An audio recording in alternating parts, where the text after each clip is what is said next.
If you want to be more effective in your work and in your life, and you'd like to have more confidence that you're meeting your intentions, this is where it begins. Welcome to Do Busy Right, helping you organize your information and manage your attention so that they work for you, not against you. We educate you and encourage you by discussing ways to be more effective, not more exhausted. Let's do busy right. Hi there.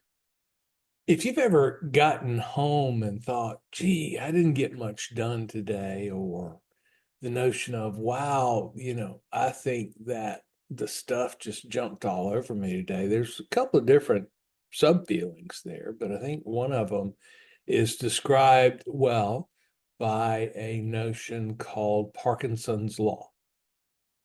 And Parkinson's law, I ran across this on a podcast from Cal Newport and Adam Grant on Adam Grant's podcast some episodes ago. They were talking about Parkinson's law, and you may not know it by that name, but you have heard the law. So Parkinson's law is the work expands to fill the time available.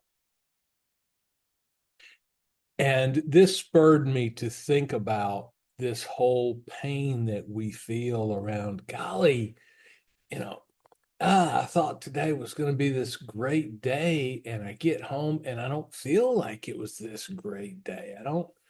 I feel like I was stuck in the mud all day, like I was spinning my wheels, and thinking about that feeling and how can we get rid of it? What can we do? How can we modify our work approach so that we avoid both the feeling of not being productive or perhaps the fact of not being as productive as we'd like to be. That feeling. So, Parkinson's law, right? The work expands to fill the time available. In the podcast episode, Cal actually turns it into a thought about his notion of obsessing over quality, which is really interesting that he wants to talk about quality here, because I'm going to wind up talking about quality too. And I love Cal generally. I think he's a smart guy. But I think his advice in slow productivity, where he talks about this obsessing over quality, I think that advice is not applicable to most of us, mostly because of the environments that we're in. Put it briefly, I don't think we can get away with obsessing over quality. Now, if we could get away with it, there might be some other arguments that would come into play, but that's the primary. Cal then talks about this, and it's not that I think he's wrong, it's that I think he's looking at selected environments. And he even talks about it in the book. He talks about who this book is for.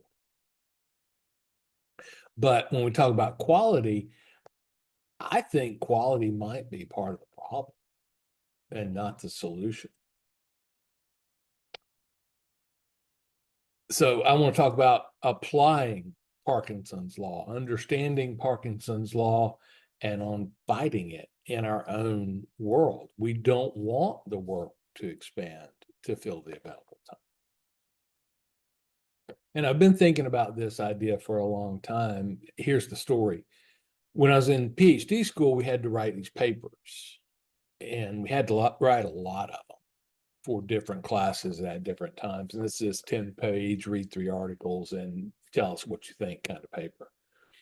When I was writing these papers, I used the tactics that I had learned in my previous school history, in my MBA education, in my undergraduate education, in my high school education. I tried to bring all of that to bear to decide how to do this work.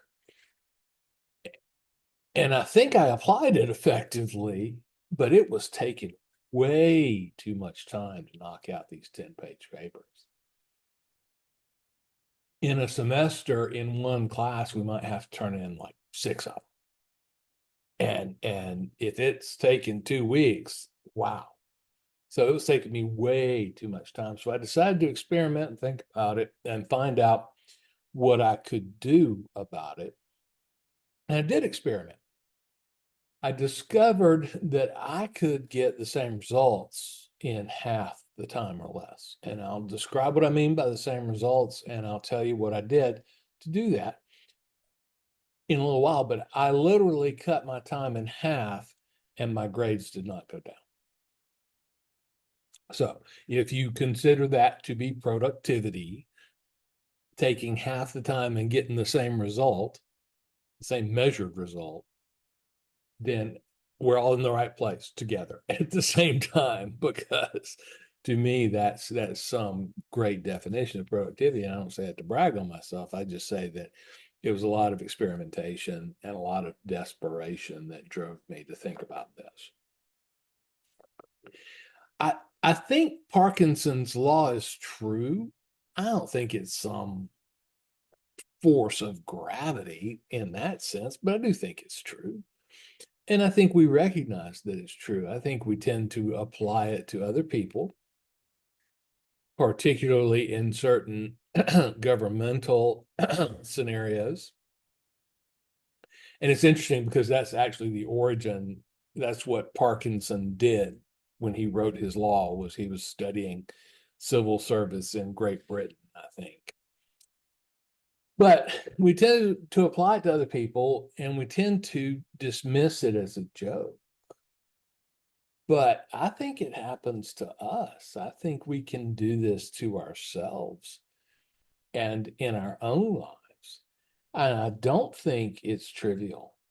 I think it can be a pretty big waste, but I don't think it's inevitable. I don't think it's something that we can't avoid. So today, you and I can talk about what some of the mechanisms for that are. If you're feeling like you're not getting enough done, whether that's true or not true in the world, if you're feeling like you're not getting enough done, then you're probably not. But regardless, then this might be what you're facing. So that's why I think it's important to take it apart and think about what we can do about it.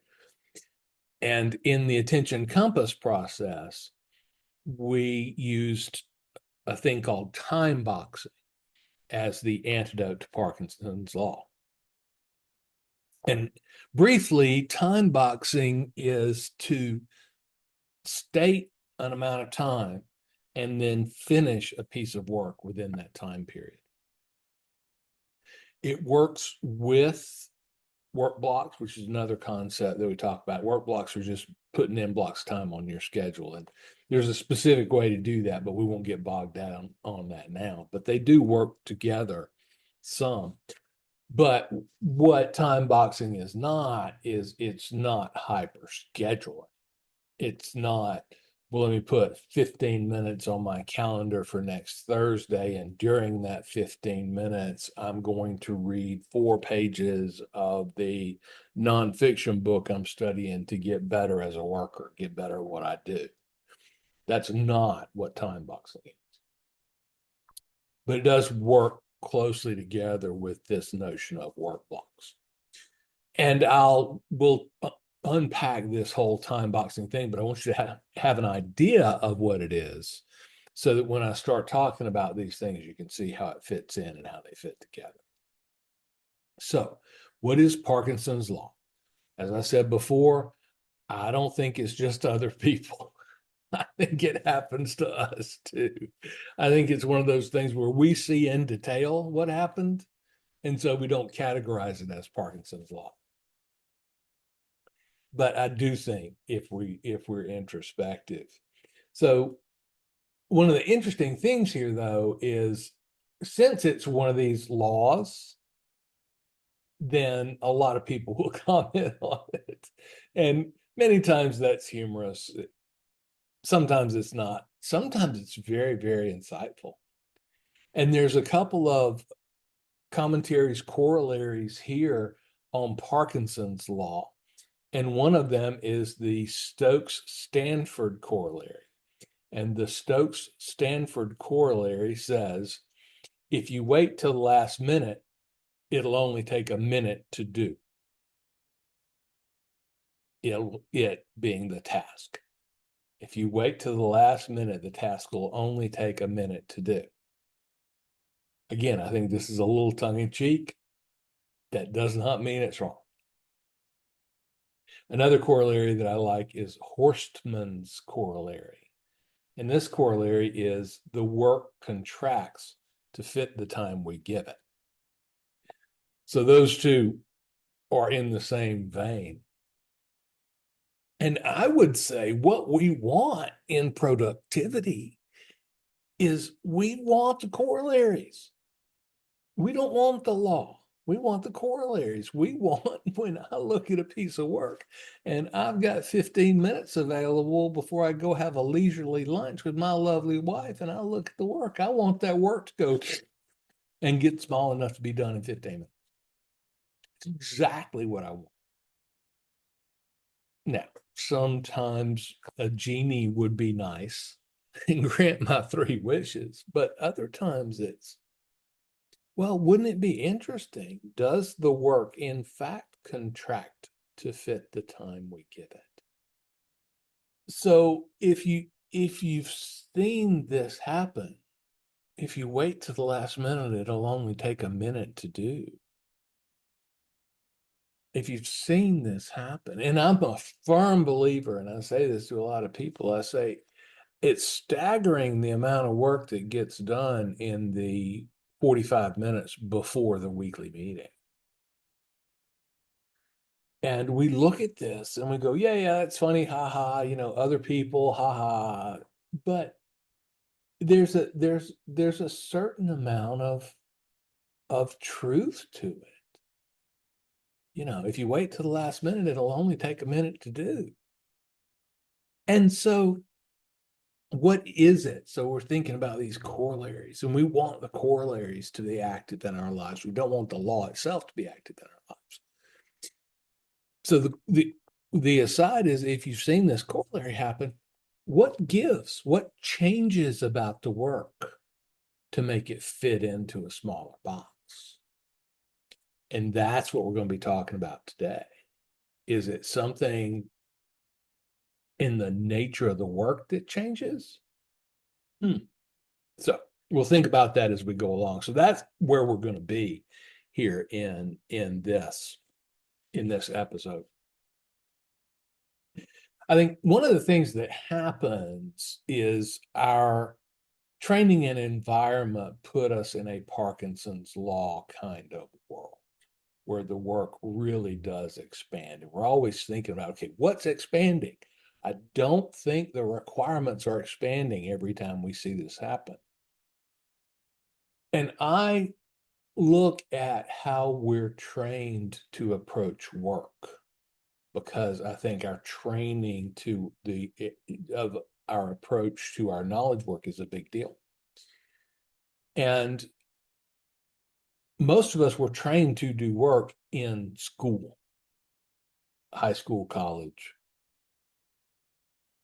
So it's often interesting to look at the nature of the work that we were doing in high school and college, look at it critically, and then to say, okay, well, if the training that helped us do that is going to serve us now, then it must be because what we're doing now is similar to what we were doing then.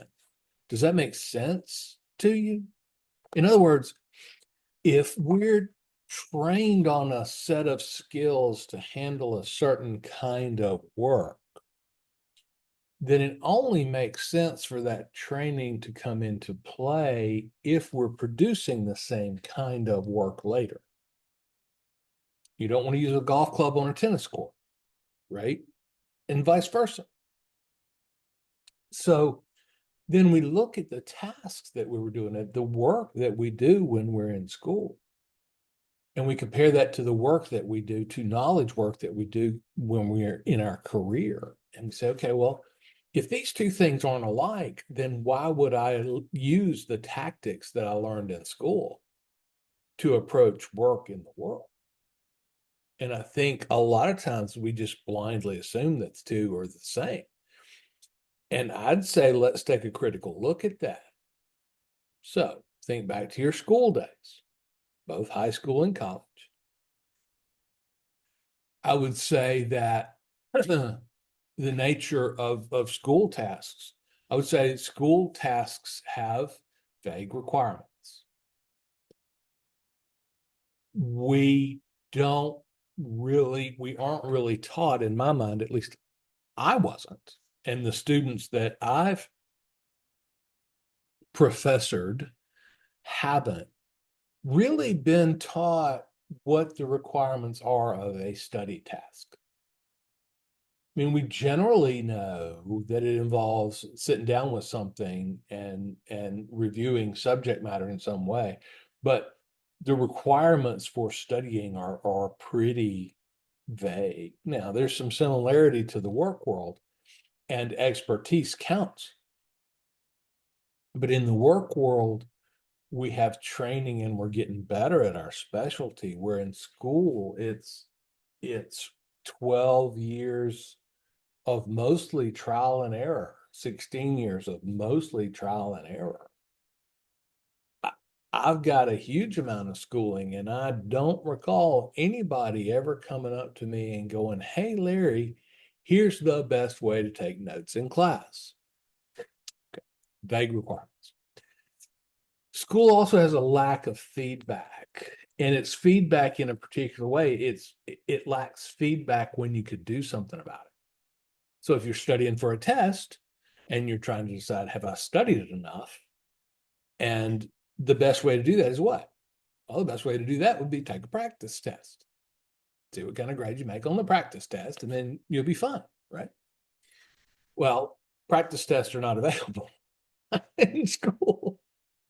Only in rare circumstances. Practice tests are available for big things like the SAT and the GRE and the ACT. Practice tests are available for that. But just on a day-to-day practice test, forget about it.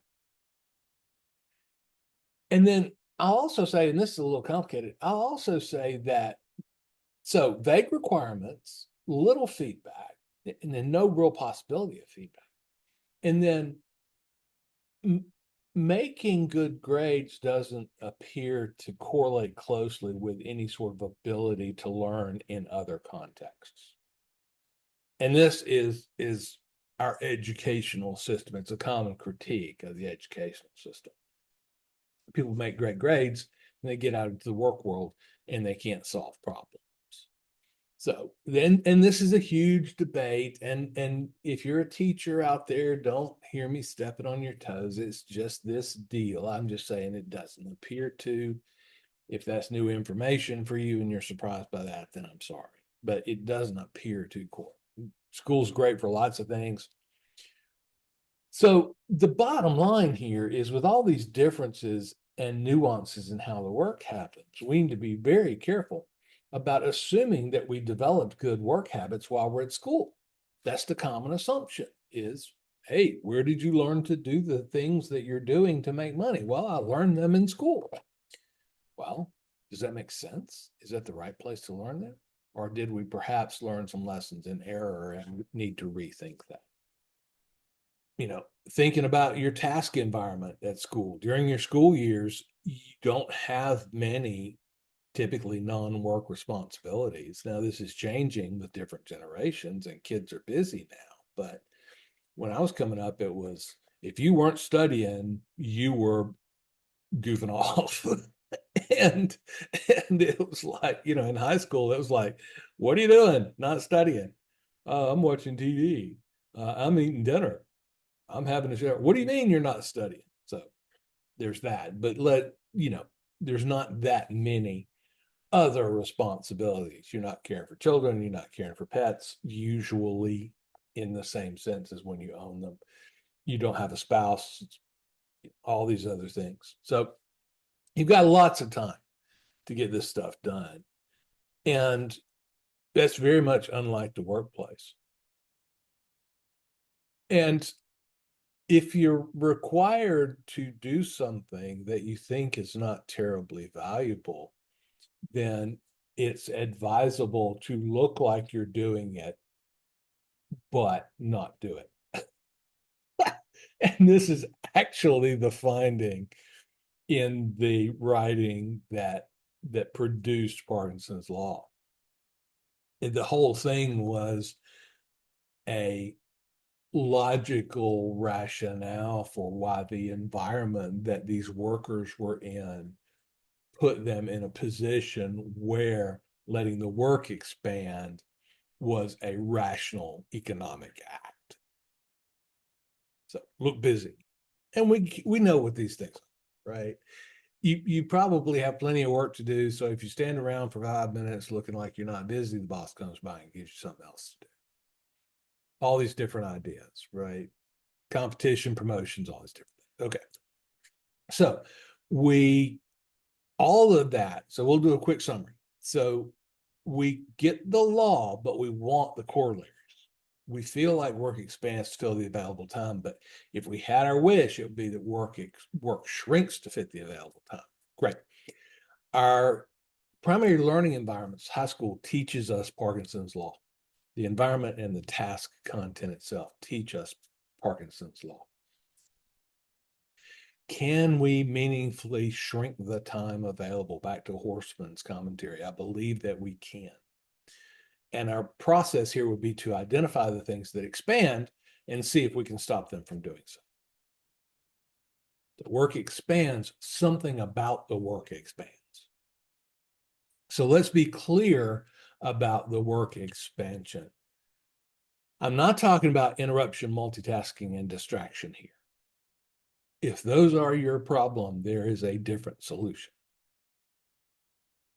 What I'm talking about here is this thing that happens to us even when we're not otherwise attentionally occupied. And I think it's that practical that I'll put it up there beside interruption, multitasking, and distraction as a workplace problem for knowledge workers, this expansion of work. Because something's got to expand. If our work expands to fill the available time, something about the work has to change. And so I just want to eliminate if we're interrupted, if we're multitasking, if we got distractions in our world, that's a perfectly good explanation for the work to expand. And we need to go no farther than dealing with those three things. But it's not actually the work that's expanding. How does the work expand? In what way does the work expand? Well, I don't think it turns into more work all the time. I don't, in the sense of, hey, write me a marketing proposal. It doesn't, oh, this turns out to be 2 marketing proposals. That's not the way it happens. It's a marketing proposal.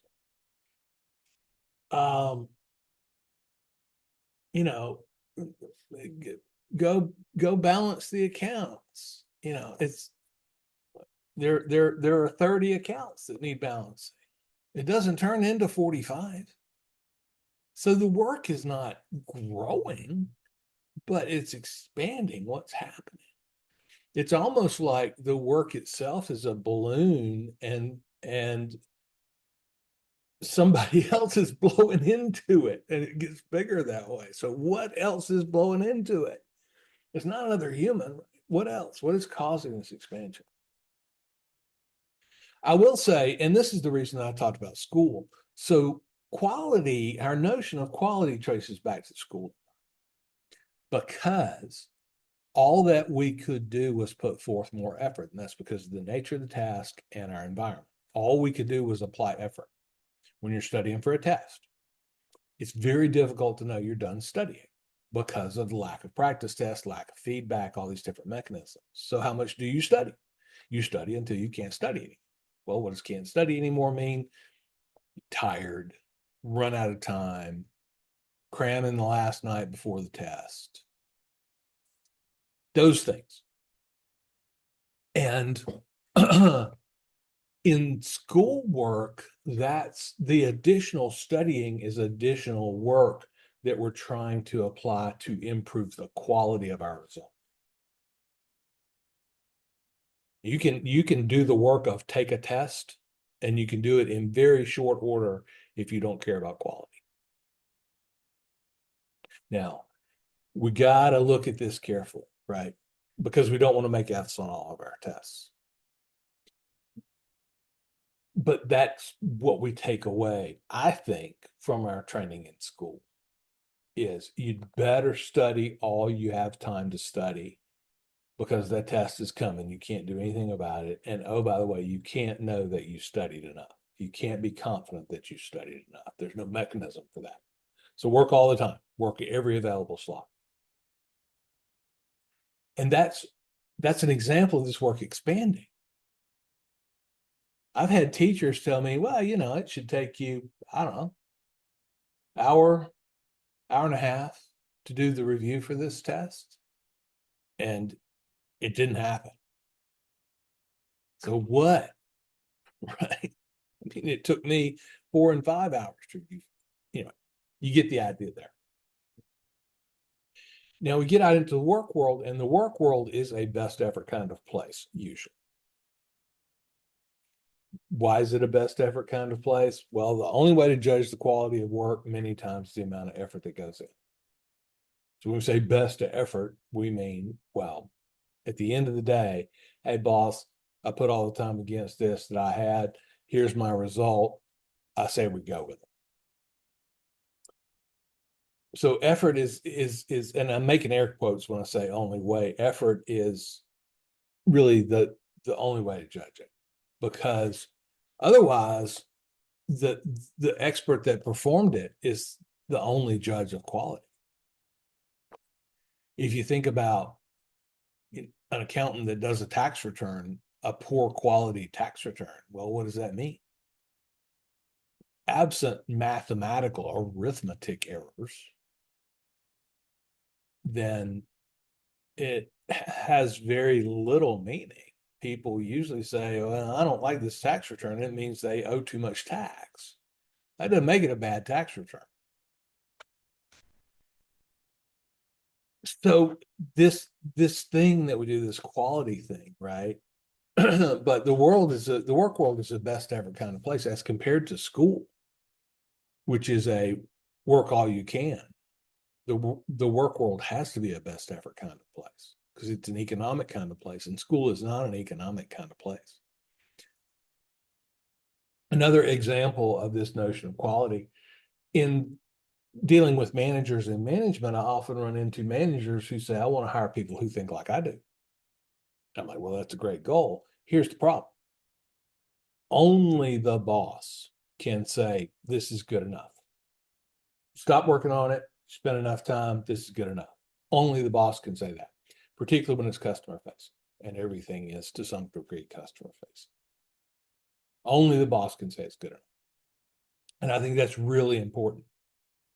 I'll say that as this quality effort expands the work, I will say we have to be careful about dealing with quality because it's tricky.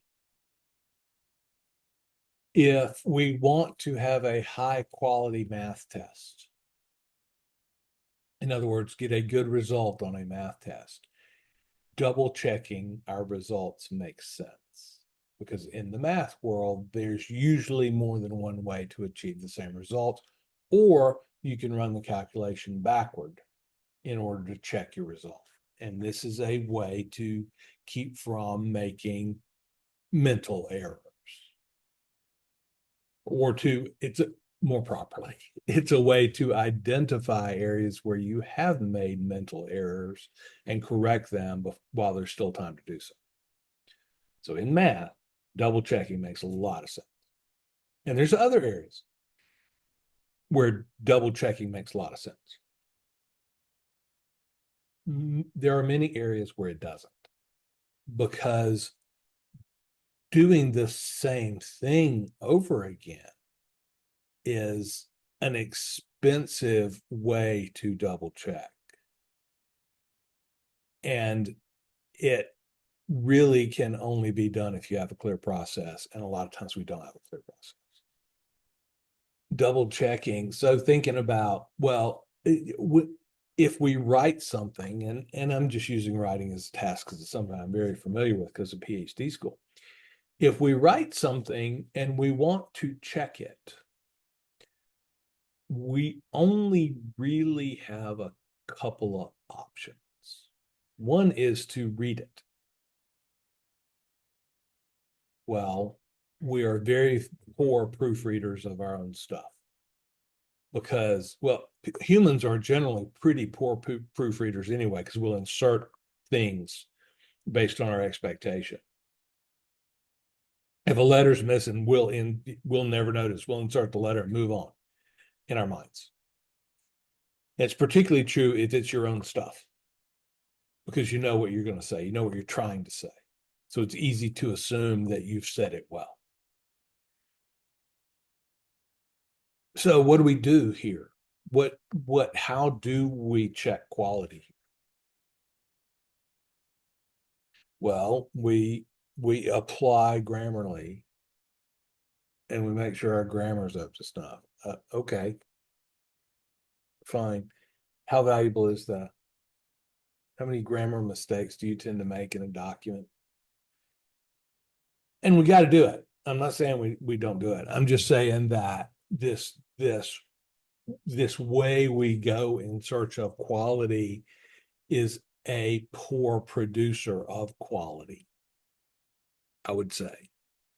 And the best way to get quality is to have somebody else look at your work. Is that available in the workplace? Yes, it is. But we've got to do our work a little bit differently in order to unlock that. Okay. So I would say that one of the things that expands, and maybe the primary thing that expands, is quality. And we do additional work to ensure quality. And I don't think that's a great use of our time. At a minimum, I think we overdo it. I think we overdo quality. This is why I said I argued with Cal on obsess over quality. I think there's some real serious challenges to that, not the least of which is Parkinson's law. But we're really reinforcing quality. We're basically building our own confidence in this result before we give it. That's basically what we're doing. Oh, I checked it, grammar checked it. Okay, good. So what we're going to talk about here is this notion of time boxing. And I mentioned this earlier. So time boxing is to have a set amount of time, pick a task and say, I'm going to complete it within that period of time. Now you got to match the period of time to the work task. But the antithesis of time boxing is, well, I'm going to spend an hour and just kind of move the task along. I'm going to spend an hour on it, and then we'll see where we are. That's the opposite of time boxing. And I think that's unfortunately the way a lot of people have learned to approach work. It's certainly the way you approach studying. Well, geez, I've got an hour before bedtime. Let me do some studying real quick. It's Tuesday and the test's on Thursday. So let me go ahead and knock out an hour and move the task along. Okay, that's the opposite of time boxing.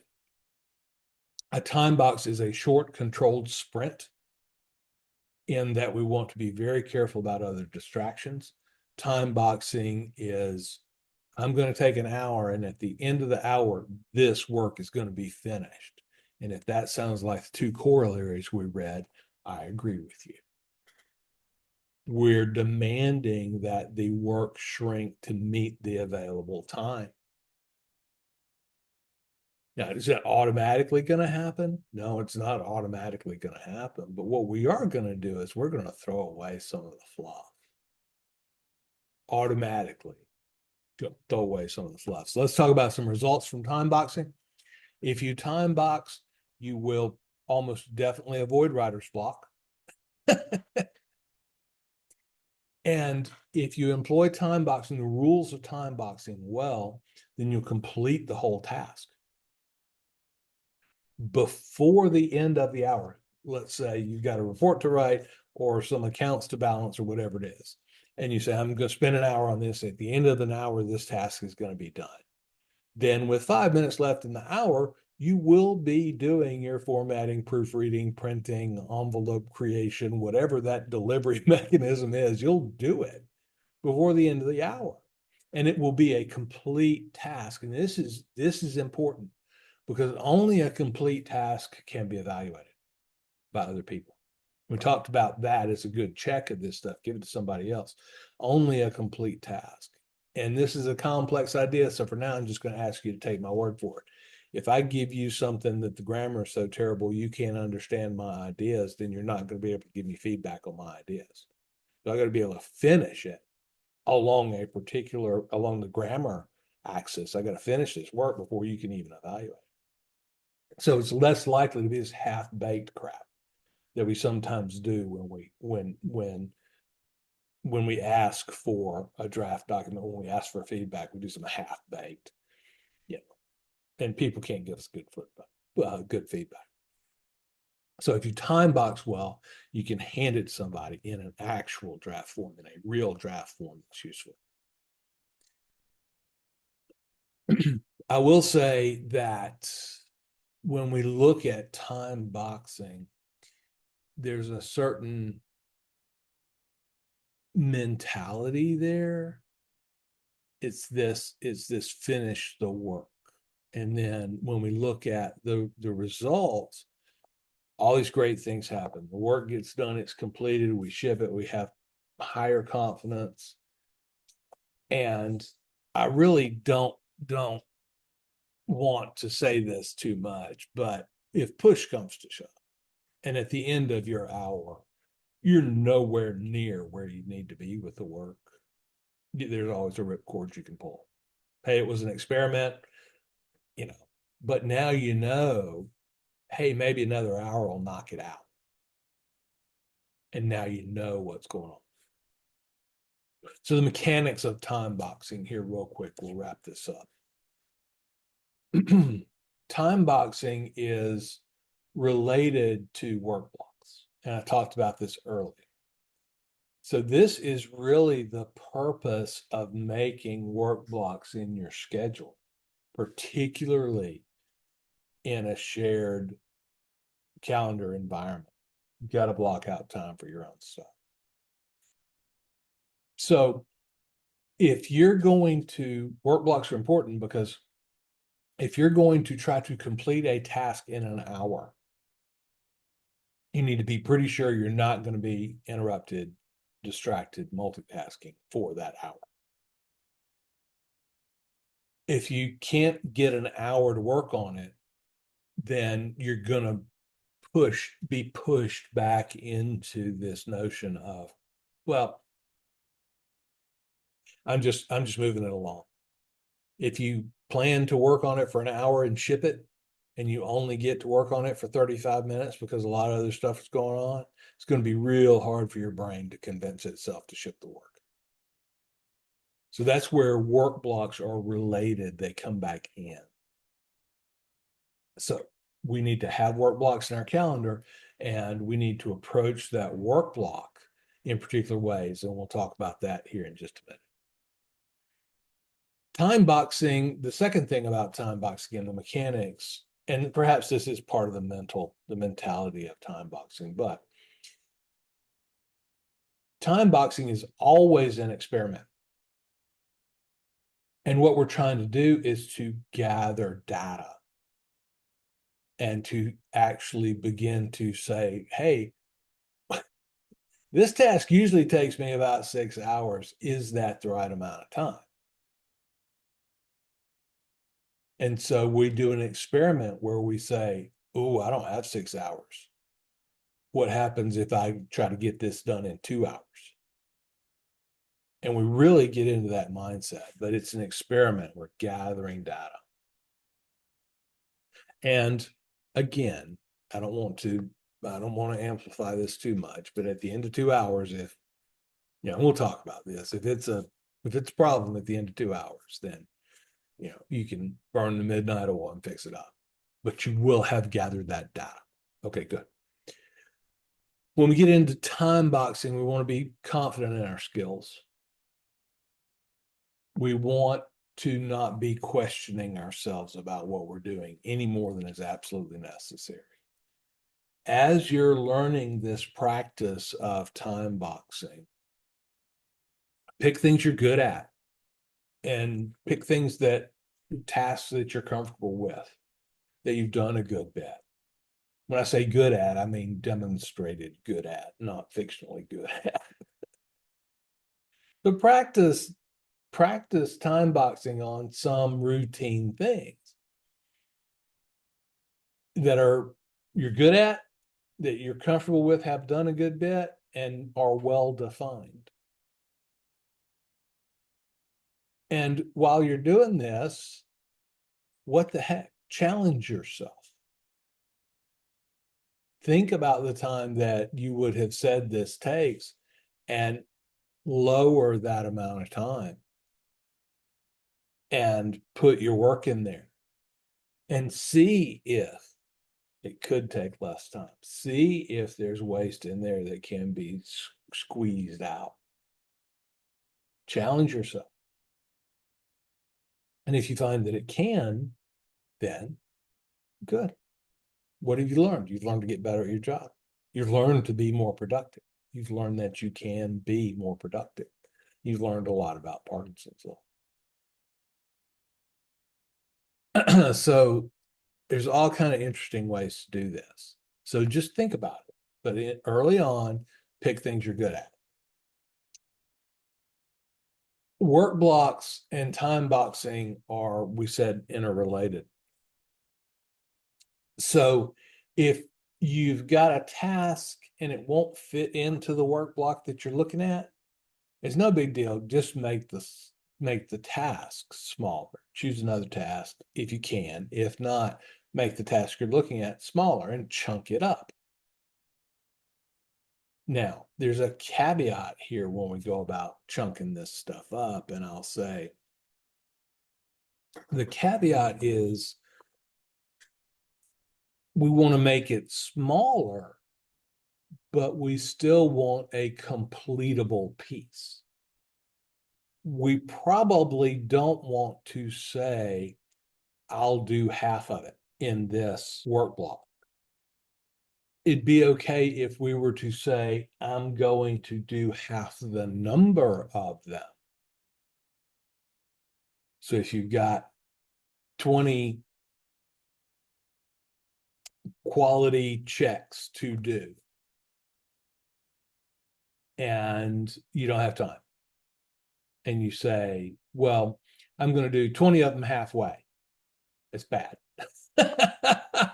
That's moving it along. That's not. So instead, and I think most people do this naturally, you're going to do 10 of them in this time period, or 12 if you want to challenge yourself. Now, that's easy in countable work, but much of our work is not countable. We say, I need to complete the report. Well, unless you know in advance how many words that's going to be, half of the report is really hard to figure out because it's not steady progress through a report. And so the math doesn't work, but we sometimes get lazy and assume that the math is going to work. So we let our lazy brain get a hold of us and we go, well, okay. If I was going to time box writing the report into 2 hours, and I've only got an hour to spend, well, my task then becomes write half of the report. And I'll put that in a 1 hour time box and we'll be fine. That's not going to work because there's no completion goal. How do you know that you got half the report written? Half of it? I don't know what half a report looks like. Is every other word missing? Is that half a report? Is it half the length? Well, the introduction is usually easier to write than the conclusion. Is it every other page, right? So it's very hard to define half of a task. Now, if it's a countable task and you've got 12 fence posts to put down and you don't have 4 hours, you've only got 2, then try to put down 8 of them in 2 hours. So don't get lazy. If your task won't fit into the work block, and this, I think, is where people really fall down. Our task doesn't fit into the work block. And so we just go, oh, I got to get started on something. So I'll just not define what the work I'm going to do for the next hour is going to be. And so then you get done with the hour and you go, well, what did I do? Well, no kidding. You didn't plan it. You didn't define what your work was going to be for that hour. So when the hour's over, you're confused about what actually happened. Well, no kidding. So thinking about it, and anytime I say plan, I don't mean this hyper planning thing. I just mean rough it out, give yourself an idea of what's going on and make it a little bit clearer. I think we're so far away from the amount of planning we need to do that you can do more easily without getting carried away. So again, these mechanics, this mindset around time boxing. And we talked about what if it doesn't fit? Okay, be very careful if it doesn't fit and think hard about what you're going to do here. It might be better just to put other tasks into that work block, but don't use this as a means to procrastinate. And then finally, and this kind of zooms out to the bigger picture as we think about this quality thing. Quality is tricky, and it relates to so many other things. I think it relates to, for example, imposter syndrome. I think it relates to procrastination. I think it relates to writer's block. I think this notion of quality and this somehow fear that we're not good enough at what we do, I think all that pushes many of these, it's the fuel for many of these ideas that jump up and bite us. So, an experimental mindset, hey, I'm going to try this, will do a lot to help you lighten up a little bit about your work. What you're doing is probably not life or death. And if it is life or death, then the situation supports you dealing with things in that way. Okay. We make mistakes. We make grammar mistakes. We trip over our own shoelaces. Things happen. We're human. And if you build experiments, then it's a safe place to potentially fail and to gather that data. Now, business work in a business is just about always a live fire exercise. So when I say experiment, go back to what I said before. Pick things you're good at in the early going. The first time you try this, pick something you're good at. You're comfortable with it. You know you have the materials to get it done, and then just shrink your time box by 25% or something, and just push yourself to get it done faster. Wouldn't it be great if that worked out to be true? Wouldn't you learn something?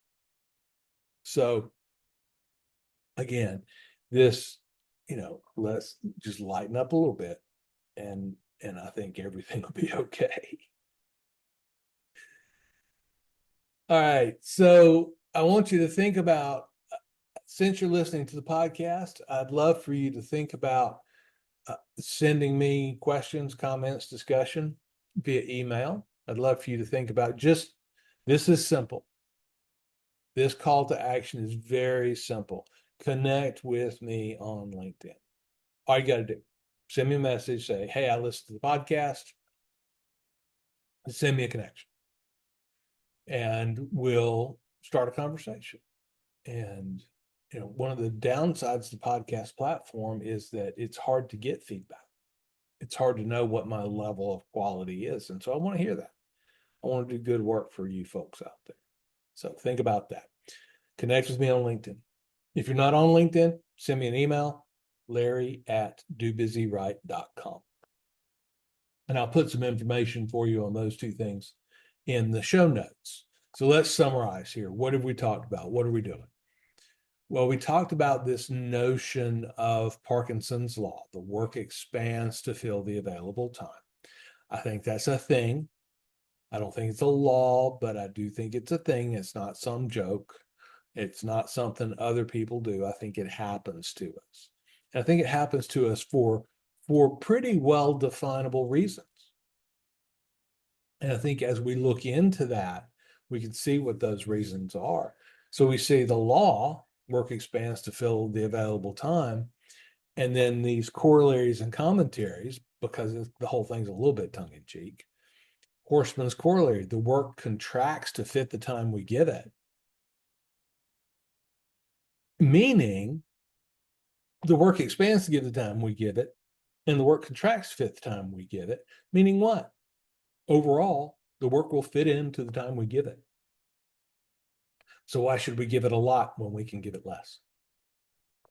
That's what we're trying to do, is we're trying to figure out what expands about the work. What is it that changes, that squishes or expands when we do the same task in less time? And I think it's pretty easy to see that that's some notion of quality. So how do we manage quality directly instead of trying to manage it indirectly? Well, we can do that. We can think about quality in different ways. I think that much of our effort to produce quality is driven by fear. And it's a whole bunch of over effort, over checking. Well, we talked about a couple of ways that you check in the wrong way. You know, doing something over again, unless you've got a really well-defined process, is probably not a good way to check it. Try to get feedback. And our solution for this is time boxing, and time boxing helps you get feedback from other people. So at the end of the day, yes, Parkinson's law is a problem. How can we get the corollary? How can we shrink things? And I will say it's pretty simple. Experiment with shrinking the time and see if you can get your task done. Don't worry in advance about what's going to happen to the quality too much. Now, that said, if you're a surgeon and you've got a brain operation that typically takes 12 hours and you try and do it in 12 minutes, you're on your own. Don't be stupid. But in most of our environments, we can shrink it down a little bit. Take a task that you're really good at, that you're comfortable with, and try to shrink the normal time by 25% and see what you get. And then we'll get that data back out of there. So I hope this helps you think about adopting time boxing into your workflow. If you think that'll be a challenge, it's a baked in part of Attention Compass, and we work really hard on building this habit of time boxing. Certainly the work blocks are in there for you to time box in. And that's a very important thing as they relate together. But we'll be happy to talk about this at some length. I'll be happy to talk about it with you. And we've got group trainings for Attention Compass coming on the calendar, and I'm doing that in an attempt to lower the cost of getting your own Attention Compass implemented. And we'll talk about that in future episodes. In the meantime, your call to action, what Larry wants you to do, is reach out to me on LinkedIn or send me an email. I look forward to hearing from you. I'll leave it there for now. This is Larry Tribble, Ph.D. Thanks for taking some time to improve your task and information management on the Do Busy Right podcast. The show is dedicated to helping you think about how to get better at working. And we do this by improving your attention and your focus. I believe that your work is not just about your job, but about all the tasks that you do to turn yourself, your environment, and your relationships into what you want them to be. What we're really talking about here is the underpinnings of becoming who you want to be. The primary way I help people is through coaching the Attention Compass process. Attention Compass is 4 workflows and a tool set that support our information, task, and attention management. I help people with big goals to build habits that put them in a position to achieve. We do this by eliminating wasted time and wasted attention. If you'd like to know more, you can find me on LinkedIn or go to dobusyright.com for more information. Have a good week, more effective and less exhausted. Do busy right.